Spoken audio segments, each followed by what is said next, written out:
बहुत समय पहले की बात है। भरतपुर नामक गांव में चंदन नाम का एक लड़का रहता था। वो स्वभाव से बहुत आलसी था, परंतु उतना ही वो भोला भाला भी था। वो दिन भर कोई काम नहीं करता था, बस सारा दिन खाना और सोना ही उसकी आदत थी। उसके परिवार के सदस्य भी उसे जब काम करने के लिए कहते तो वो बहाना बनाता। ऐसे ही एक दिन, अरे चंदन, जब देखो तब सोया रहता है। आलस छोड़ और जाकर कोई काम कर। तेरा भाई लाखन सही कह रहा है चंदन, तुझे कोई काम ढूंढना चाहिए। कब तक तेरा भाई अकेले मेहनत करता रहेगा? आप सबके ताने सुन सुनकर तो मैं तंग आ गया हूँ। कोई तो स्थान होगा जहाँ मुझे बिना कोई काम किए भोजन मिलता रहे। अब मैं कुछ दिनों के लिए गांव से बाहर घूमने जा रहा हूँ। इतना कहकर चंदन घर से निकल पड़ा। यूं ही भटकते हुए वो एक आश्रम में पहुंचा। वहां उसने देखा कि आश्रम में एक गुरुजी हैं और उनके साथ उनके शिष्य, जो बस मंदिर की पूजा करते हैं और कोई काम नहीं करते। उसने मन में सोचा, यहाँ तो कोई काम धाम नहीं, बस पूजा ही तो करनी है। अगर मैं यहाँ रहने की व्यवस्था कर लूँ तो मेरे लिए बहुत बढ़िया बात हो जाएगी। एक बार पूछ लेता हूँ। प्रणाम गुरुजी, मैं दूर गांव से आया हूँ। अगर आपको कोई परेशानी न हो तो क्या मैं यहाँ कुछ दिन आपके आश्रम में रह सकता हूँ? हाँ, क्यों नहीं, तुम इस आश्रम में अवश्य रुक सकते हो। लेकिन गुरुजी, मैं कोई काम नहीं कर सकता हूँ। पता नहीं काम करने के नाम पर मुझे आलस घेर लेता है। तो यहाँ कोई काम नहीं करना है, बस पूजा करनी होगी। ठीक है गुरुजी, वो तो मैं कर लूंगा।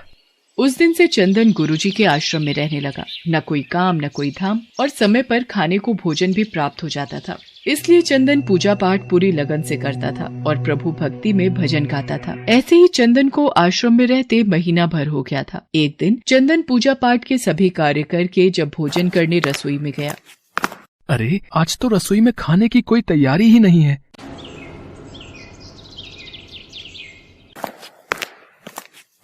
गुरुजी, आज खाना नहीं बनेगा क्या? चंदन, आज एकादशी है। आज आश्रम में सबका उपवास है और आज तुम भी उपवास रखो। आज भोजन नहीं बनेगा।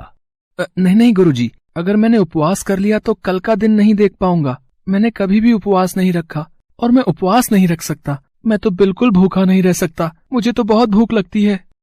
ठीक है चंदन, अगर तुम्हें उपवास नहीं रखना तो तुम मत रखो, पर खाना भी तुम्हारे लिए कोई और नहीं बनाएगा। तुम्हें अपना खाना स्वयं बनाना पड़ेगा। चंदन तो स्वभाव से निरा आलसी था। उसे तो बस बैठकर खाने की आदत थी, पर भूख भी तो शांत करनी थी। मरता क्या न करता। गया रसोई में। लकड़ी, आटा, तेल, घी, सब्जी लेकर चंदन अभी खाना बनाने बैठा ही था, तभी गुरुजी आ गए। चंदन, तुम आज नदी के उस पार जाकर रसोई बना लो, और जब तुम भोजन बना लोगे तो राम जी को भोग जरूर लगा लेना। ठीक है गुरुजी, मैं भोजन तैयार करके भोग लगा दूंगा। अब मैं चलता हूँ। चंदन ने नदी पार पहुंचकर पहली बार जैसे तैसे खाना बनाया। ये भोजन बनाना तो कितना मुश्किल कार्य है। चलो जैसे तैसे बन ही गया, अब जल्दी से खा लेता हूँ। बहुत जोरों की भूख लगी है। पर याद आया, गुरुजी ने कहा था कि भोजन करने से पहले राम जी को भोग लगाना है। आओ मेरे राम जी, भोग लगाओ जी। प्रभु राम आइए, श्री राम आइए, मेरे भोजन का भोग लगाइए। अरे मेरा भजन भी समाप्त हो गया। भोजन ठंडा हो रहा है, पर भगवान तो आए नहीं। जब कोई नहीं आया तो चंदन बेचैन हो गया कि यहाँ तो भूख लग रही है और राम जी आ ही नहीं रहे। भोला मानस जानता नहीं था कि प्रभु साक्षात तो आएंगे नहीं, पर गुरुजी की बात मानना जरूरी है। पर चंदन भी अपनी बात पर डटा रहा। देखो प्रभु राम जी, मैं समझ गया कि आप क्यों नहीं आ रहे हो। मैंने रूखा सूखा बनाया है और आपको तर माल खाने की आदत है। आप इसीलिए नहीं आ रहे ना? तो सुनो प्रभु, आज आश्रम में भी कुछ नहीं बना है। सबका एकादशी का व्रत है। खाना हो तो ये भोग ही खा लो। वो कहते हैं ना, भगवान भी भक्त के वश में होते हैं। श्री राम अपने भक्त की सरलता पर बड़े मुस्कुराए और माता सीता के साथ प्रकट हो गए। गुरुजी ने तो कहा था कि राम जी आएंगे, पर यहाँ तो माता सीता भी आई हैं और मैंने तो भोजन बस 2 लोगों का बनाया है। अगर एक को भोजन खिलाऊंगा तो दूसरे को ना पूछूं तो वो भी तो अच्छी बात नहीं है ना। कोई बात नहीं, मैं आज इन दोनों को ही भोजन खिला देता हूँ। मैं आज भूखा रह लूंगा। प्रभु, आपके इस भक्त ने तो भोजन बहुत ही स्वादिष्ट बनाया है। तभी तो मैंने तुम्हें यहाँ अपने साथ आने का आग्रह किया था।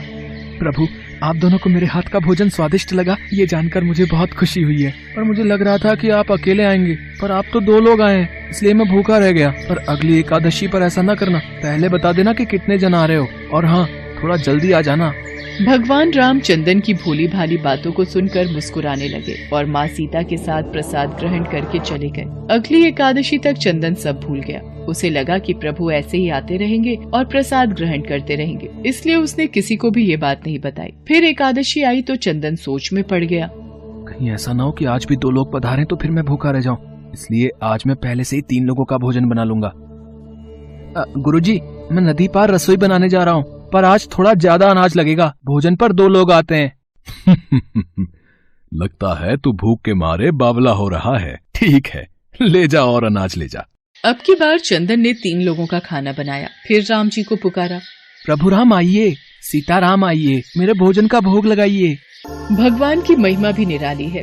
उन्हें भी अपने भक्त के साथ हंसी ठिठोली करने में बड़ा मजा आता है। इस बार श्री राम माता सीता के साथ भरत, लक्ष्मण, शत्रुघ्न और हनुमान जी को लेकर आ गए।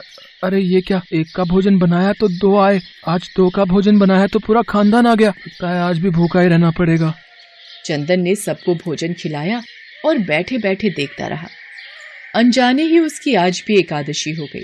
फिर अगली एकादशी पर चंदन ने गुरुजी से कहा, गुरुजी, ये आपके प्रभु राम जी अकेले क्यों नहीं आते? हर बार कितने सारे लोग ले आते हैं, इस बार अनाज ज्यादा देना। ये चंदन हर बार मेरे से अनाज बढ़ा कर ले जाता है, कहीं ये अनाज को बाजार में बेचता तो नहीं है। मुझे इसके पीछे जाकर देखना पड़ेगा। ठीक है चंदन, भंडार में से जितना अनाज चाहिए ले लो। चंदन जब अनाज लेकर नदी पार चला गया तो गुरुजी भी छुपकर उसे देखने चल पड़े। इस बार भोजन पहले नहीं बनाऊंगा, पता नहीं कितने लोग आ जाएं। पहले बुला लेता हूँ, फिर बनाता हूँ। प्रभु राम आइए, श्री राम आइए, मेरे भोजन का भोग लगाइए। देखते ही देखते सारा राम दरबार मौजूद हो गया। राम जी मुस्कुराए। सीता माता भी गदगद हो गई चंदन के मासूम जवाब से। प्रभु ये क्या, हम सब तो आपके साथ यहाँ पर भोजन के लिए पधारे हैं, पर यहाँ पर तो प्रसाद तैयार ही नहीं है। प्रभु इस बार मैंने ना खाना नहीं बनाया। क्यों चंदन, आज तुमने हमारे लिए प्रसाद क्यों नहीं बनाया? राम जी, भोजन बनाकर क्या फायदा, मैं तो भूखा ही रहूंगा, फिर क्या फायदा बनाने का? आप ही बना लो और खुद ही खा लो। क्या करें भैया, भक्त की इच्छा है, पूरी तो करनी ही पड़ेगी। चलो लग जाओ काम पर। लक्ष्मण, तुम लकड़ी काट लो, देवी सीता तुम आटा गूंथ लो, मैं चूल्हे की तैयारी। राम जी के साथ सब मिलकर रसोई बनाने लगे। चंदन एक तरफ बैठकर देखता रहा। माता सीता राम जी के साथ जब रसोई बना रहे थे तो कई ऋषि मुनि व यक्ष गंधर्व प्रसाद लेने आने लगे। यहाँ तो कोई दिखाई नहीं दे रहा, ये बिना भोजन बनाए अकेला भूखा क्यों बैठा है? चंदन बेटा, क्या बात है, खाना क्यों नहीं बनाया? गुरुजी, आप अच्छा किया गुरुजी, आप आ गए। देखिए कितने लोग आते हैं प्रभु के साथ। मुझे तो यहाँ पर कुछ नहीं दिख रहा सिवाय तुम्हारे और अनाज के। एक तो इतनी मेहनत करवाते हैं प्रभु, भूखा भी रखते हैं, और ऊपर से गुरुजी को दिख भी नहीं रहे। ये और बड़ी मुसीबत है। राम जी, आप गुरुजी को दिख क्यों नहीं रहे? चंदन, मैं उन्हें नहीं दिख सकता। क्यों? गुरुजी तो बड़े पंडित हैं, ज्ञानी है, विद्वान है, उन्हें तो बहुत कुछ आता है, उनको क्यों नहीं दिखते आप? माना कि उनको सब आता है, पर वे सरल नहीं हैं तुम्हारी तरह, इसलिए उनको नहीं दिख सकता। गुरुजी, प्रभु कह रहे हैं कि आप सरल नहीं हैं, इसलिए आपको नहीं दिखेंगे। वाकई मैंने सब कुछ पाया, पर तुम्हारी तरह सरलता नहीं पा सका, और प्रभु तुम मन की सरलता से ही मिलते हैं। पर हे प्रभु श्री राम, मेरी आपसे विनती है कि मुझे अपने दर्शनों से कृतार्थ करें। प्रभु श्री राम प्रकट हो गए और गुरुजी को भी दर्शन दिए। इस तरह एक भक्त के कहने पर प्रभु ने रसोई बनाई। गुरुजी समझ चुके थे कि चंदन मन का बहुत ही भोला भाला है और भगवान तो अपने भक्तों के सच्चे प्रेम को लालायित रहते हैं। चंदन को भगवान के साक्षात दर्शन की बात सुनकर उसकी माता और भाई भी बहुत गर्वित होते हैं। चंदन अब घर लौट आया था। वो अपनी माँ और भाई के कामों में भी हाथ बटाने लगा था। उसे विश्वास था कि वो जो भी भोजन बनाएगा प्रभु श्री राम उसे जरूर खाने आएंगे।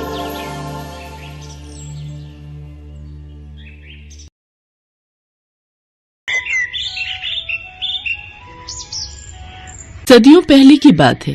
एक बार समस्त श्रेष्ठगण और विद्वान पंडित ऋषि मुनि के लिए एक सभा आयोजित होती है, जिसमें महर्षि वशिष्ठ, महर्षि विश्वामित्र और नारद जैसे महान विद्वान शामिल होते हैं।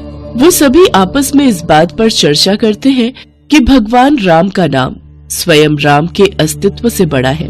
उसी सभा में भगवान राम के परम भक्त हनुमान जी भी मौजूद होते हैं। हनुमान जी उन सब की बातों को बड़े गौर से सुन रहे होते हैं। तभी नारद हनुमान की तरफ देखते हैं और मन ही मन सोचते हैं, राम का नाम स्वयं राम के अस्तित्व से बड़ा है और इस बात को तो मैं सिद्ध करके ही रहूंगा।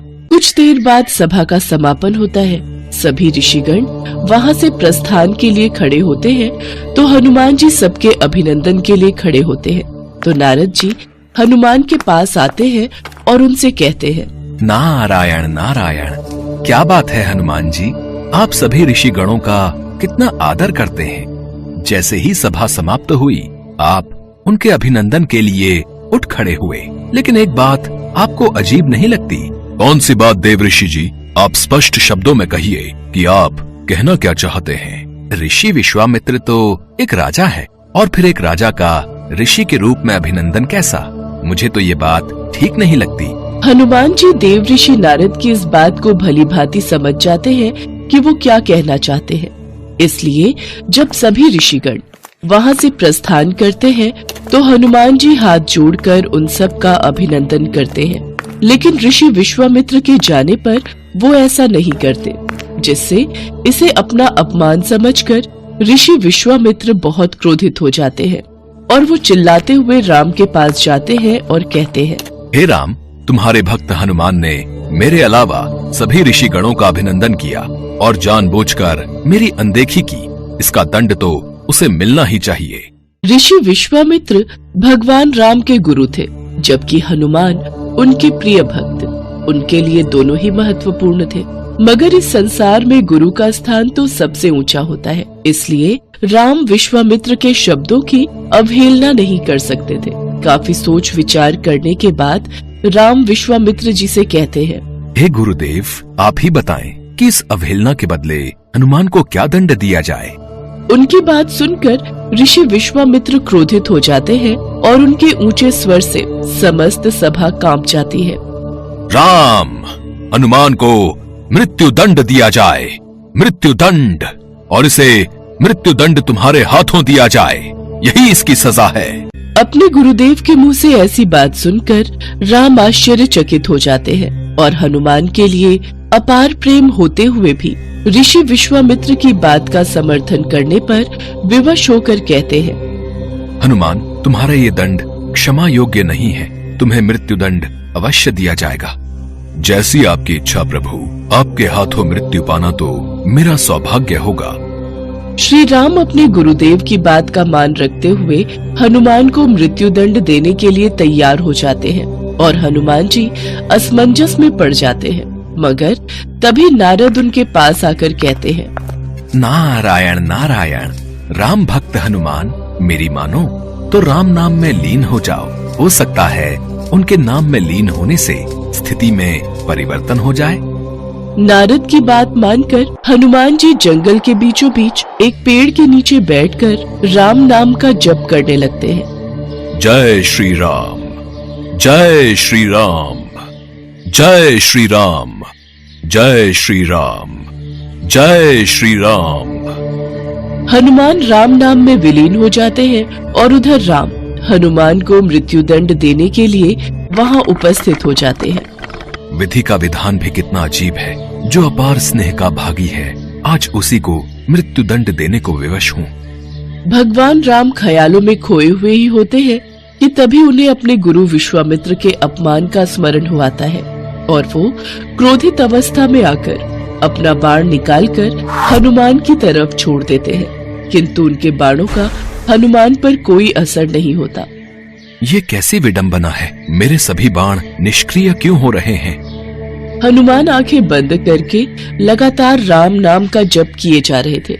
राम अपनी हर बलशाली शक्तियों का प्रयोग करके थक जाते हैं, किंतु वो हनुमान का बाल भी बांका नहीं कर पाते। राम आश्चर्यचकित होकर कहते हैं, कुछ भी हो हनुमान, लेकिन तुम्हें मृत्यु दंड तो मैं देकर ही रहूंगा। अपने गुरुदेव को दिए वचन का पालन मुझे करना ही होगा।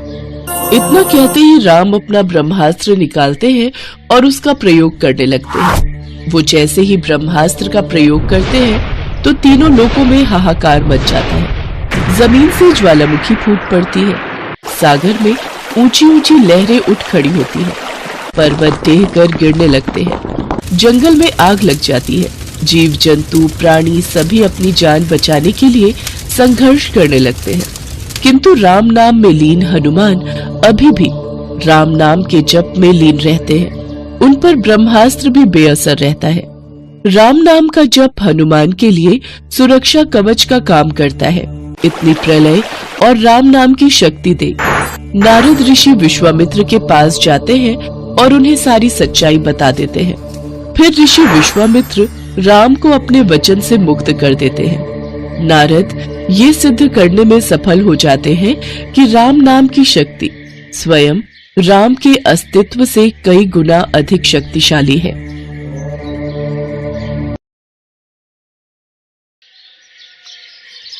पौराणिक युग में कई ऐसे भक्त थे जिनके लिए स्वयं भगवान धरती पर उतरते थे और उन्हें अपना आशीष देकर स्वयं को गौरवान्वित मानते थे। ऐसी ही एक भक्त थी शबरी। शबरी का असली नाम श्रमणा था। ये भील समुदाय की शबर जाति से संबंध रखती थी। इसी कारण कालांतर में उनका नाम शबरी हुआ। इनके पिता भीलों के मुखिया थे। उन्होंने श्रमणा का विवाह एक भील कुमार से तय किया था। लेकिन आदिवासियों की एक प्रथा थी, किसी भी अच्छे कार्य से पहले जानवरों की बलि दी जाती थी। इसी प्रथा को पूरा करने के लिए शबरी के पिता शबरी के विवाह के एक दिन पूर्व 100 भेड़ बकरियां लेकर आए। तब शबरी ने पिता से पूछा, पिताजी इतनी सारी भेड़ बकरियां क्यों लाए हो? शबरी बिटिया, ये हम भीलों की एक प्रथा है जिसके अनुसार कल प्रातः तुम्हें विवाह की विधि शुरू करने से पूर्व इन सभी भेड़ बकरियों की बलि दी जाएगी। अच्छा, मुझे तुम्हारे विवाह के लिए बहुत काम है, मैं अभी आता हूँ। माँ, ये कैसी परंपरा है जिसके कारण बेजुबान और निर्दोष जानवरों की हत्या की जाती है? बेटी, ये प्रथा शुरू से ही चली आ रही है। मेरे विवाह के समय भी ऐसा ही हुआ था। प्रथा के बारे में सुन शबरी को बहुत दुख हुआ। वो पूरी रात उन भेड़ बकरियों के पास बैठी रही और उनसे बातें करती रही। उसके मन में एक ही विचार था कि कैसे वो इन निर्दोष जानवरों को बचा पाए। तब एकाएक शबरी के मन में ख्याल आता है, नहीं, मेरे कारण इन निर्दोष पशुओं की बलि नहीं दी जाएगी। मुझे भोर होने से पूर्व ही घर से भागना होगा। मैं भली भांति जानती हूँ, अगर एक बार मैं इस तरह अपना विवाह छोड़कर घर से भागूंगी तो कभी इस घर में मुझे वापस आने का मौका नहीं मिलेगा। शबरी के माता पिता गहरी निद्रा में सो रहे थे। शबरी उनको आखिरी बार प्रणाम करके घर से निकल जाती हैं, जिसके बाद शबरी एक घने जंगल में पहुंचती है। शबरी जंगल में भटक रही थी। तब उसने शिक्षा प्राप्ति के उद्देश्य से कई गुरुवरों के आश्रम में दस्तक दी, लेकिन शबरी तुच्छ जाति की थी, इसीलिए उसे सभी ने दुत्कार के निकाल दिया। तेरा इतना साहस कि तू हमसे शिक्षा ग्रहण करने के विचार से आई है। तू एक तुच्छ जाति की भील कन्या है, इसलिए हम तुझे शिक्षा देकर स्वयं को पाप के भागीदार नहीं बना सकते। तू अभी के अभी ये आश्रम छोड़कर चली जा। तेरे लिए इस आश्रम में कोई स्थान नहीं है। ऋषिवर की बातों को सुनकर शबरी शांत भाव से उन्हें प्रणाम करके वहाँ से चली जाती है। शबरी भटकती हुई मतंग ऋषि के आश्रम पहुँचती है। प्रणाम मुनिवर। जीती रहो पुत्री, कौन हो तुम? मुनिवर, मेरा नाम शबरी है। शबरी ने अपना परिचय देते हुए मतंग ऋषि से शिक्षा प्राप्ति की इच्छा व्यक्त की। मतंग ऋषि ने शबरी को सहर्ष अपने गुरुकुल में स्थान दे दिया। अन्य सभी ऋषियों ने मतंग ऋषि का तिरस्कार किया, लेकिन मतंग ऋषि फिर भी अपने कथन से पीछे नहीं हुए। उस दिन से शबरी ने गुरुकुल के सभी आचरणों को आसानी से अपना लिया और दिन रात अपने गुरु की सेवा में लग गई। शबरी जतन से शिक्षा ग्रहण करने के साथ साथ आश्रम की सफाई, गौशाला की देखरेख, दूध दोहने के कार्य के साथ साथ सभी गुरुकुल के वासियों के लिए भोजन बनाने के कार्य में लग गई। कई वर्ष बीत गए। मतंग ऋषि शबरी की गुरु भक्ति से बहुत प्रसन्न हुए। मतंग ऋषि का शरीर दुर्बल हो चुका था, इसलिए उन्होंने एक दिन शबरी को अपने पास बुलाया और कहा, पुत्री, मेरा शरीर अब दुर्बल हो चुका है, इसलिए मैं अपनी देह यहीं छोड़ना चाहता हूँ। लेकिन उससे पहले मैं तुम्हें आशीर्वाद देना चाहता हूँ। बोलो पुत्री, तुम्हें क्या चाहिए? हे गुरुवर, आप ही मेरे पिता हैं। मैं आपके कारण ही जीवित हूँ। आप मुझे अपने साथ ही ले जाएं। नहीं पुत्री, तुम्हें मेरे बाद मेरे इस आश्रम का ध्यान रखना है। तुम जैसी गुरु परायण शिष्या को उसके कर्मों का उचित फल मिलेगा। एक दिन भगवान राम तुमसे यहाँ मिलने आएंगे और उस दिन तुम्हारा उद्धार होगा और तुम्हें मोक्ष की प्राप्ति होगी। इतना कहकर मतंग ऋषि अपनी देह त्याग कर समाधि ले लेते हैं। उसी दिन से शबरी हर रोज प्रातः उठकर बाग जाती, ढेर सारे फल इकट्ठा करती, सुंदर सुंदर फूलों से अपना आश्रम सजाती। शबरी को भगवान राम के आने का कोई निश्चित दिन नहीं पता था। उसे केवल अपने गुरुवर की बात पर यकीन था, इसलिए वो रोज राम के इंतजार में समय बिता रही थी। वो रोजाना यही कार्य करती थी। एक दिन शबरी आश्रम के पास के तालाब में जल लेने गई। वहीं पास में एक ऋषि तपस्या में लीन थे। जब उन्होंने शबरी को जल लेते देखा तो उसे अछूत कहकर उस पर एक पत्थर फेंक कर मारा और उसकी चोट से बहते रक्त की एक बूंद से तालाब का सारा पानी रक्त में बदल गया। तुझ अछूत के रक्त से इस तालाब का जल अपवित्र हो गया। तूने पाप किया है, तू पापिन है। मेरे क्रोध से बचना है तो इसी क्षण यहाँ से चली जा। ऋषि के कटु वचन सुनकर शबरी रोती हुई अपने आश्रम में चली गई। उसके जाने के बाद ऋषि फिर से तप करने लगे। उसने बहुत से जतन किए लेकिन वो तालाब में भरे रक्त को जल नहीं बना पाया। उसमें गंगा, यमुना सभी पवित्र नदियों का जल डाला गया लेकिन रक्त जल में नहीं बदला। कई वर्षों बाद जब भगवान राम सीता हरण के बाद उनकी खोज में वहाँ आए तब वहाँ के लोगों ने भगवान राम को बुलाया और आग्रह किया कि वे अपने चरणों के स्पर्श से इस तालाब के रक्त को पुनः जल में बदल दे। राम, आप अपने चरण स्पर्श से इस तालाब के रक्त को पुनः जल में बदलने की कृपा करें। यदि मेरे इस कार्य से आप सबका भला होता है तो मैं ऐसा ही करूँगा ऋषिवर। राम उनकी बात सुनकर तालाब के रक्त को चरणों से स्पर्श करते हैं लेकिन कुछ नहीं होता। ऋषि उन्हें जो करने को बोलते हैं राम वे सभी मंत्रोच्चारण करते हैं लेकिन रक्त जल में नहीं बदलता। तब राम ऋषि से पूछते हैं, हे ऋषिवर, मुझे इस तालाब का इतिहास बताएं। यहाँ ऐसा क्या घटित हुआ जिस कारण इस तालाब का जल रक्त में बदल गया। राम जी की बात सुनकर ऋषि उन्हें शबरी और तालाब की पूरी कथा बताते हैं और कहते हैं, हे प्रभु राम, ये जल उसी तुच्छ जाति की शबरी के कारण अपवित्र हुआ है। हे ऋषिवर, ये रक्त उस देवी शबरी का नहीं मेरे हृदय का है जिसे आपने अपने अपशब्दों से घायल किया था। मुझे देवी शबरी से मिलना है। उन्हें हमारे आने का संदेशा भिजवा दीजिए। तब शबरी को बुलावा भेजा जाता है। शबरी राम के आने की प्रतीक्षा में अपनी कुटिया को सजा रही थी। राम का नाम सुनते ही शबरी दौड़ी चली आती है। क्या मेरे राम आए हैं? शबरी के राम आ गए, मेरे प्रभु राम आ गए। मतंग ऋषि का कथन सत्य हुआ, मेरे राम आ गए। शबरी का उद्धार करने मेरे राम आ गए। जिनको देखने के लिए ये आंखें तरस रही थी वो प्रभु श्री राम आ गए। शबरी मेरे प्रभु राम कहती हुई जब तालाब के पास पहुंचती है तब शबरी के पैरों की धूल तालाब में चली जाती है और तालाब का सारा रक्त जल में बदल जाता है। तब भगवान राम कहते हैं, देखिए ऋषिवर, आपके कहने पर मैंने सब किया लेकिन ये रक्त भक्त शबरी के पैरों की धूल से जल में बदल गया। राम की बातों को सुनकर ऋषिवर को अपने कथन पर बहुत ग्लानि होती है। शबरी जैसे ही भगवान राम को देखती है उनके चरणों को पकड़ लेती हैं और अपने साथ आश्रम लाती हैं। उस दिन भी शबरी रोज की तरह सुबह से अपना आश्रम फूलों से सजाती हैं और बाग से चक कर सबसे मीठे बेर अपने प्रभु राम के लिए चुनती हैं। वो पूरे उत्साह के साथ अपने प्रभु राम का स्वागत करती हैं और बड़े प्रेम से उन्हें अपने जूठे बेर परोसती हैं।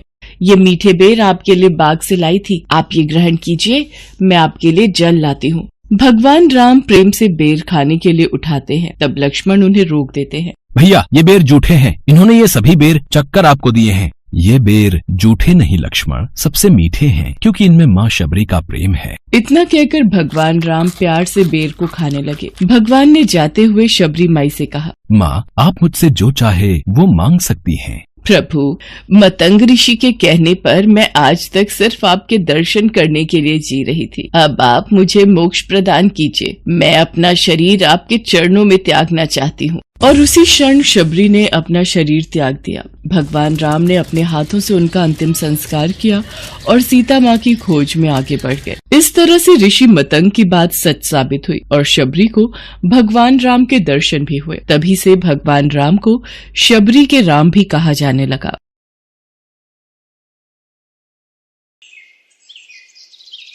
पौराणिक कथाओं के अनुसार भगवान राम ने त्रेता युग में सारे कार्य संपन्न कर लिए थे और उनकी सारी लीलाएं समाप्त हो चुकी थी। धरती पर उनके जीवन की अवधि भी समाप्त होने का समय आ चुका था। लेकिन समय समाप्त होने के बाद भी मृत्यु के देवता यमराज भगवान राम के समीप उनके प्राण हरने नहीं आ पा रहे थे, क्योंकि रामदूत हनुमान भगवान राम के प्राण रक्षक थे, जो स्वयं महाकाल का एक रूप है और महाकाल से उनके आराध्य भगवान राम के प्राण छीनने की हिम्मत ना तो किसी काल में थी और ना ही किसी अन्य देवता में। काल चक्र और समय चक्र को आगे बढ़ाने के लिए भगवान राम की मृत्यु होना जरूरी था। ऐसे में भगवान राम ने एक उपाय निकाला और अपनी एक अंगूठी महल के किसी छेद में गिरा दी और हनुमान जी से बोले, हनुमान, मेरी प्रिय अंगूठी धरती में वहां उस छेद में चली गई है। क्या तुम पाताल लोक से मेरी अंगूठी ढूंढ कर ला सकते हो? प्रभु, बस इतनी सी बात। मैं अभी जाता हूं और शीघ्र ही आपकी अंगूठी लेकर आता हूं। हनुमान जी अंगूठी ढूंढने पाताल लोक में चले गए। वो अंगूठी को पकड़ने जाते और वो और नीचे चली जाती। हनुमान जी पाताल लोक में पहुंचे। वहां वो नागों के राजा नागराज से मिले। नागराज ने उन्हें अंगूठियों से भरा एक कक्ष दिखाया। इस कक्ष में बहुत सारी अंगूठी रखी हुई हैं। आप प्रभु राम की अंगूठी ढूंढ सकते हैं। यहाँ तो बहुत सी अंगूठियां पड़ी हैं। इनमें से प्रभु राम की कौन सी है, ये मुझे देखना होगा। राम जी की युक्ति काम आ गई। हनुमान जी अंगूठी ढूंढने लगे। इसमें उन्हें काफी समय लग गया। हनुमान जी को अयोध्या में न देखकर यमराज ने अयोध्या में प्रवेश किया और वे एक संत का रूप धारण कर भगवान राम जी के महल में पहुंच गए। तब संत के भेष में यमराज भगवान राम से मिले और भगवान राम से बोले, प्रभु, आपको मुझे वचन देना होगा कि हम दोनों की बातों को गुप्त रखा जाए और जो कोई भी हमारी बातों को सुने उसे मृत्यु दंड दिया जाए। आप निश्चिंत रहिए, मैं इसी क्षण सभी द्वारपालों को बाहर भेज देता हूँ। राम जी ने लक्ष्मण को बुलाया और उनसे कहा, लक्ष्मण, ये मुनिवर मेरे साथ कुछ गंभीर वार्तालाप करना चाहते हैं। तब तक तुम द्वार पर ही पहरा देना और कोई भी अंदर न आने पाए, इस बात का ख्याल रखना, वरना तुम मृत्यु दंड को प्राप्त हो जाओगे। जो आज्ञा भैया, मैं आपके आदेश का पालन करूंगा। लक्ष्मण के जाने के बाद उस संत ने भगवान राम को अपना असली रूप दिखाया और बोले, हे प्रभु, मैं आप ही का सेवक हूं और आपने ही मुझे ये कर्म दिया है कि इस संसार से समस्त जीव जंतु एवं प्राणियों का प्राण हरना, और ये मेरा धर्म भी है।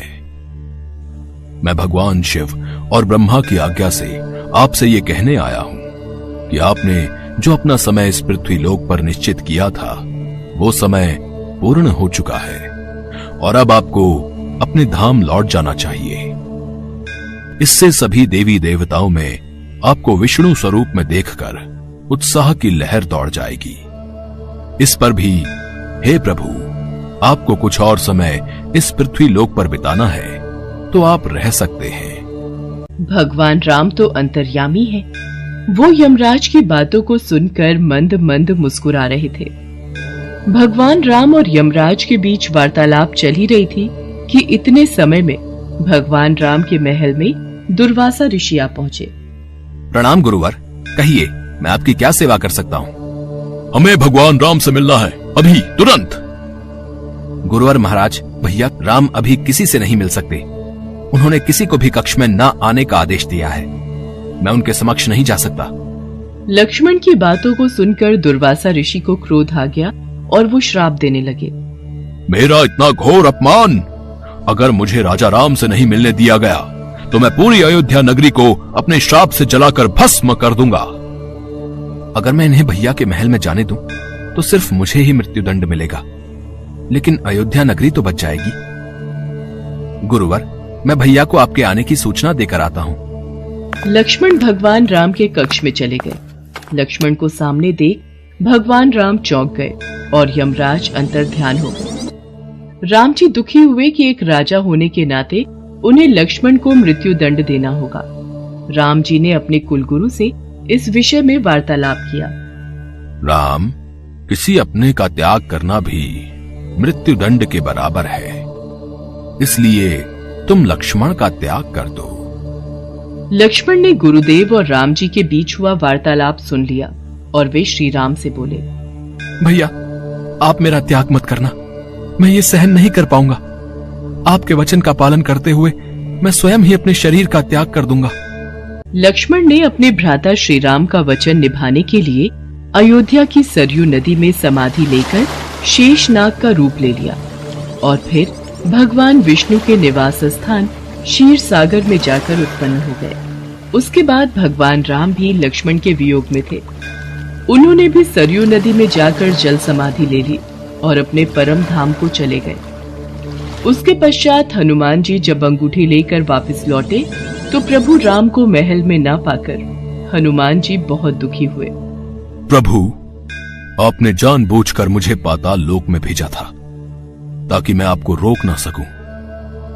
प्रभु, आपकी आज्ञा पाकर मैं धरती पर ही रहूंगा और जहां कहीं भी आपके नाम का भजन और कीर्तन होगा वहां मेरी कृपा हमेशा बनी रहेगी।